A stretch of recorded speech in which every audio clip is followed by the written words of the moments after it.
Okay, so this is Robby Berman. This is my first reaction video. Take one. Okay, I'm going to react to a video by a comedian, Bassem Youssef. I don't really find it to be that funny. He is an Egyptian physician who turned comedian. I think he makes some legitimate criticisms of Israel, but most of his criticism, I think, is bullshit.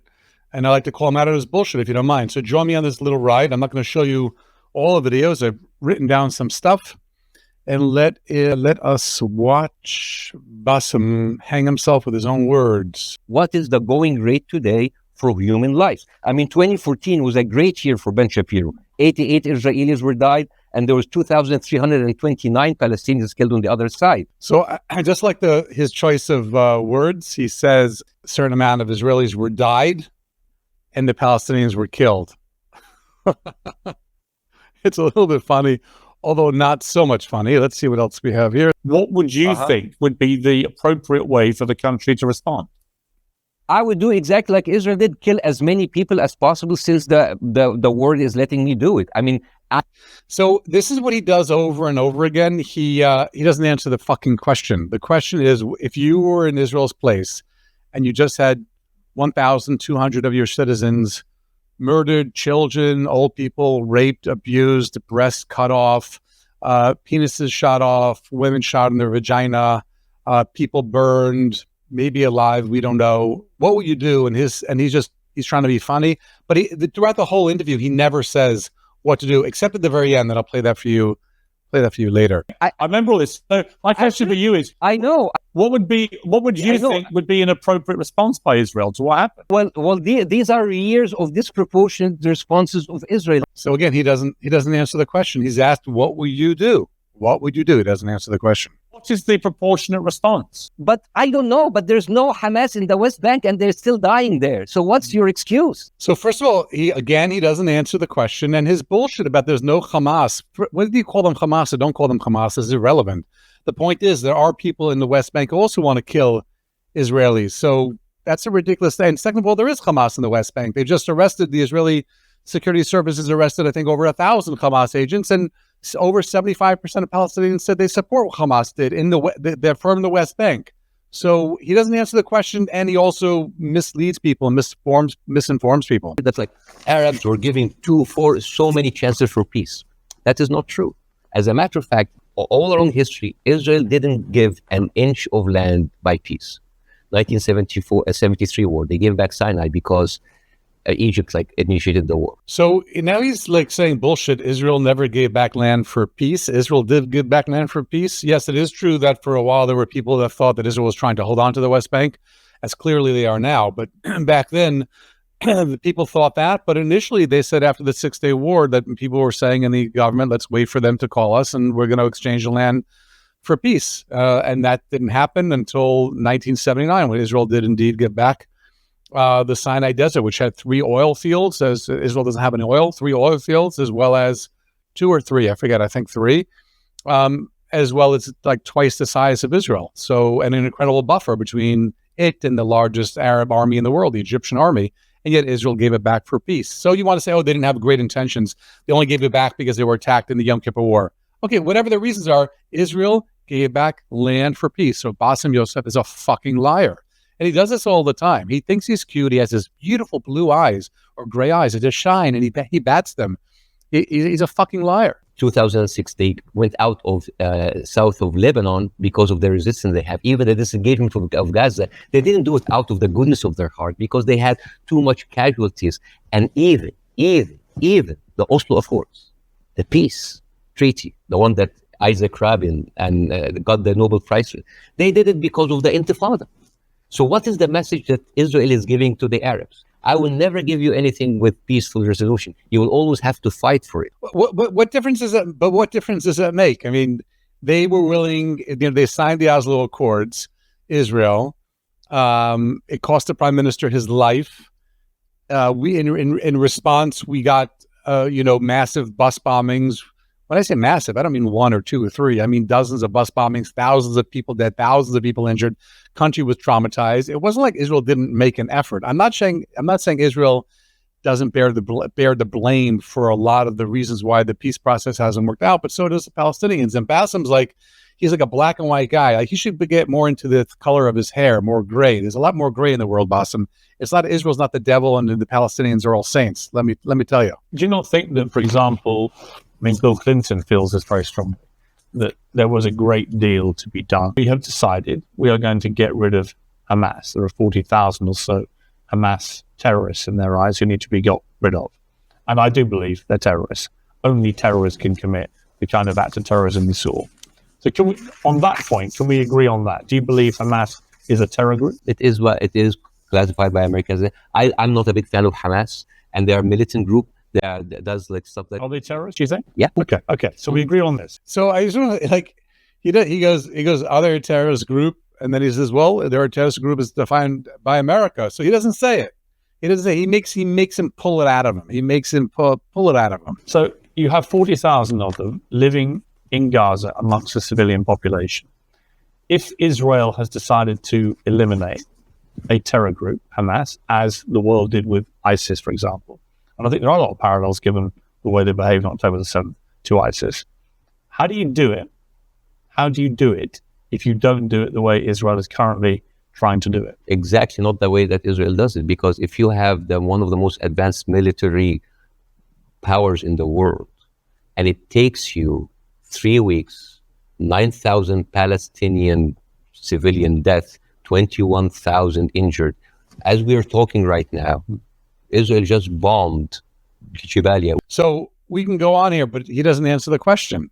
He says, oh, what would you do? He says, well, not what Israel's doing now, bombing. And okay, so what would you do? He doesn't answer the question. He does this all the time. He never answers the question. We don't know how many Hamas terrorists have been killed in the last 3 weeks. We just don't know. So basically, we're dealing with a very incompetent military force that has been sucking America dry for years, and then they cannot do the job. How else do they get rid of Hamas? Not like that.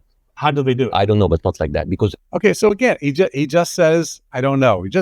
Okay, come up with a better solution, and I'll submit it to the Israeli authorities. Most independent studies of what happened have concluded that it was almost certainly a militant stroke terror group inside Gaza, and they fired a rocket which landed in the hospital car park. In other words, it wasn't an Israeli airstrike. So I have an issue with that, because for 3 days before the attack, the priest and the patriarch of the hospital, because it's called the Baptist hospital, said that they have received multiple warning from Israel that they're going to hit the hospital. Okay, this is a complete lie. That's not what was said. What the doctors said was they received phone calls from the IDF to vacate the hospital, like every other resident of that neighborhood received phone calls from the IDF. The IDF is coming. You want to get safe, get out of there. It wasn't, we're going to bomb the hospital. And it's been proven since then that, and from the videos that we saw, that it wasn't, but that doesn't change his mind. And then at the time of the hit of the hospital, one of the top aides of Netanyahu, he tweeted about like we hit the hospital, and then he deleted it. And then basically, like Israel gaslighted the world.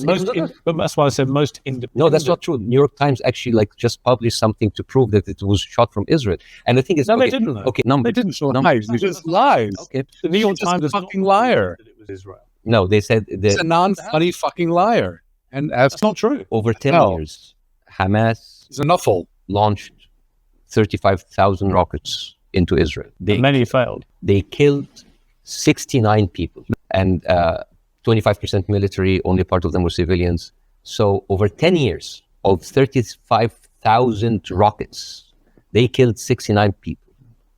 But in one strike, you want to tell me that these glorified firecrackers caused that kind of damage? So I have heard this before from other Palestinians, the glorified firecrackers. First of all, the reason why a very small amount of Israelis have died is because Israel has spent their money not building fucking tunnels, but using that money to develop, and using American money to develop anti-ballistic missile systems like the Iron Dome, like David Slingshot, etc. So most of the, I don't know how he said 35,000. I don't know.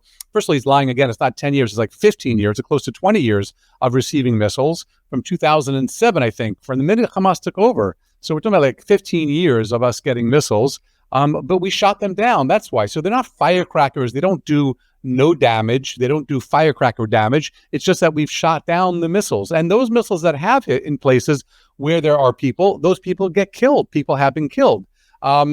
And the reason why people in the hospital got killed was because, not in the hospital wasn't bombed, was because an errant missile from Hamas or Islamic Jihad or Hamas-affiliated people in Gaza, when they fired the missile, it landed in the parking lot. And since people were fleeing and thought they would find refuge in the hospital, and they were congregating around inside the parking lot of the hospital, when the Hamas or Hamas-affiliated missile fell, there was a lot of people there. So that's why your firecracker killed a lot of fucking people, which turned out to be, I think, like 30, 40 people, which is a tragedy, but it's not Israel's fault. Israel didn't fire it, and it was fired by Hamas or Hamas-affiliated. He just fucking lies. Yes, it looks like they did, yeah. Okay. Yeah. And actually, it wasn't the damage that was reported by Hamas. We wanted people to believe it was Israeli airstrike. So my point would be, I'm happy to concede that Israel government has lied about stuff over the years. But I'm absolutely certain as well that Hamas lie all the time. Why are we holding including, I believe, all I've read, I believe they lied about the hospital. Why are we holding the militant terrorist group to the same standards as the best and only because they happen to be the ruling party in Gaza. So they're not just a terror group; they are a political. Why are we holding a Hamas terrorist group to the same standards as Israel? Sometimes people say things that are so ridiculous, so stupid. I don't even know how to respond. You're holding them to the same standards because you, Bassem, are defending them. So therefore, if you're pretending that they're behaving like responsible, moral human beings, that's why we're holding them to the same standards you're holding Israel. And if you want to criticize Israel, and I criticize Israel often, and the IDF and the Israeli police, if you want to criticize them, you got to criticize Hamas. You don't get a pass because you're a terrorist organization. Should have ISIS or Daesh got a pass for bombing 9/11, the World Trade Centers, because they're a terrorist organization? I don't understand his logic. Thank God he didn't continue with medicine, because I think his logic is a little bit off. Group as well, party. Okay. Well, they are. So the question again comes to this, and so far you've ducked it. So I want to ask you one more time. We can both agree that the scenes in Gaza right now are horrific, because I do feel that. But I don't know how else Israel can eradicate Hamas than the way that they're currently trying to do it. Do you have an alternative for them? Well, again, we are locked in the same thing. What can we do now? But we don't look at what was happening over there. The best recruiter for Hamas is Israel. So again, he doesn't answer the question. And I'm more than happy to say that I'm unhappy with all the innocent Palestinians that have been killed in this war. Thousands of innocent women and children have been killed, and it pains me. And I hope to hell the Israeli Air Force have justification for every bomb that they dropped. But if he has a better idea of how to get back our hundreds of hostages, how to kill the terrorist group Hamas, which just slaughtered 1,200 Israelis, if he has a better suggestion of how we can do this without killing any innocent Palestinians, please send me an email, Bassem, and I'll get it to the people at the very high levels of the Israeli Air Force, and we'll take it under consideration and do what we can do. Motherfucker. I mean, you have talked a lot about the horrible condition, guys. Yeah. I mean, that's it. Because they were not white enough. But Bassem, what would happen if a Jewish person went to Gaza? Why would they go to that? Exactly. Even I wouldn't go to that. Exactly. Why would they go to Gaza? He doesn't seem to follow the logic. He's not saying they're going to go to Gaza. He's trying to make the point, what would happen if a Jew went to Gaza? They'd slit his throat and hang him from the highest tree. Can't be stupid, because he was a doctor, so he has to have a certain level of IQ. I just think maybe he's either not listening to the question, or he's just blinded by his passion to protect the Palestinians. Nice alliteration, Robby. Or he's just trying to be funny, and he's not. He's not even cute. That's my point. Yeah, it's a dystopia. But I'm just. It's not just this point about Israel making out that somehow they're as bad or worse. No. But what's going on there? Hamas has ruled over yes, the Palestinians in the most oppressive way imaginable. Absolutely, but you know what? Hamas never claimed that they are people who were immigrated to Israel. Ethiopian Jews, women then report 2013. That is not like 50 years ago. They reported that they were given against their consent and without their knowledge contraceptive shots so they wouldn't reproduce because they are the wrong color. Israel is a racist apartheid country that is projecting this shiny example of secularism and democracy for the people, so people can accept whatever they do because they look at Palestinians as lesser people. This is the whole point. This is Okay, so there's a lot to unpack here. Let's first saying that I agree with Bassem. Israel is a racist society. We've had racism against Ethiopians, against black people. Racism, or whatever you want to call it, maybe it's not a racism, but definitely a discrimination against Russians. Definitely Ashkenazi discriminated against Sephardim. Definitely we discriminated against the Palestinians. Definitely we have a racist problem. But by him mentioning this incident about the getting contraceptive shots for the Ethiopian women, there was an incident that was reported. And it really, first of all, it was a small amount of women. It wasn't clear if there was just a misunderstanding because of the language gap barrier, the language gap. They didn't understand what they were getting. No one was permanently damaged by it. They were getting shots. And when it became clear they didn't understand what was happening to them, they stopped doing it. So, you're gonna go ahead and Google the situation, try to understand it. It was difficult for me to understand from the articles that what exactly happened there. But for him to claim that Israel's a racist country to the point where they're trying to stop black people from propagating, why the fuck would Israel fly to Ethiopia a few times in modern history to fly tens of thousands of Ethiopians, black people, to Israel to become Israeli citizens? Why? They claimed they were Jewish. They were black, and we brought them here. Does that make any sense to you? The guy he's just trying to besmirch Israel's name. The guy is just In America, let's do it again. let's do it again. Let's keep talking. Yes, I honestly think the way through this is people keep talking. Yes. Good Thank to you. see. Thank you so much. so. I have to say about Piers Morgan. I don't really follow Piers Morgan. I know there are people who don't like him and people who don't respect him, but I have been watching him pretty regularly since the war started, and I have to say my hat is off to him. He is interviewing people, having serious conversations. He seems to have good values. He cares about innocent Palestinians who are being killed. He cares about the Palestinian people, which he should, and I should, and we all should. And he cares about Israel, and he's trying to be logical and rational, and he's holding people's feet to the flames, and he's making them take responsibility for what they say. And he's over and over again asking Bassem Youssef to say what would he do if he was Israel, and he's refusing to say. But I'm impressed with Piers Morgan. Anyway, this is my first reaction video. If you have any suggestions how I can make it better, either from a production narrative. I tried a green light on it. It makes me look a little bit sick. I thought it'd be cool to show a little bit of green light. I don't think it worked out too well. I'm not sick. I'm not ill. I don't have COVID or anything worse. If you have any suggestions, either from any kind of production suggestions, how to make my reaction videos more pleasurable, please let me know. This is Robby Berman from Tel Aviv.